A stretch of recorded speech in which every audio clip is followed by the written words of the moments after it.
For those of us who are going through the transition into menopause, our hormones are going to be a mess. Like going back a year and a half ago, I started having a lot of really crazy symptoms with perimenopause, and I'm now taking bioidentical hormones.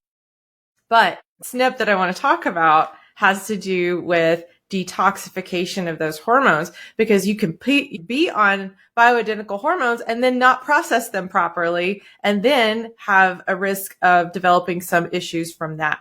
Yeah, specifically the estrogen metabolites that are toxic, that are floating around there, that can put you at an increased risk for breast cancer if you don't rid of them. But I'm actually going to go back to COMT.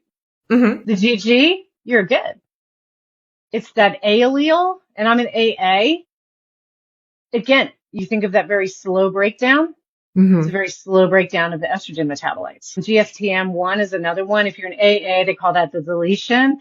And that one is, again, it's a slower breakdown. I think you were decreased elimination. If you want to look at supplements, and I also say, like, you can look at your lab values, but typical lab values aren't going to show where those metabolites are going. What route are they being processed down? In the healthy or the more toxic?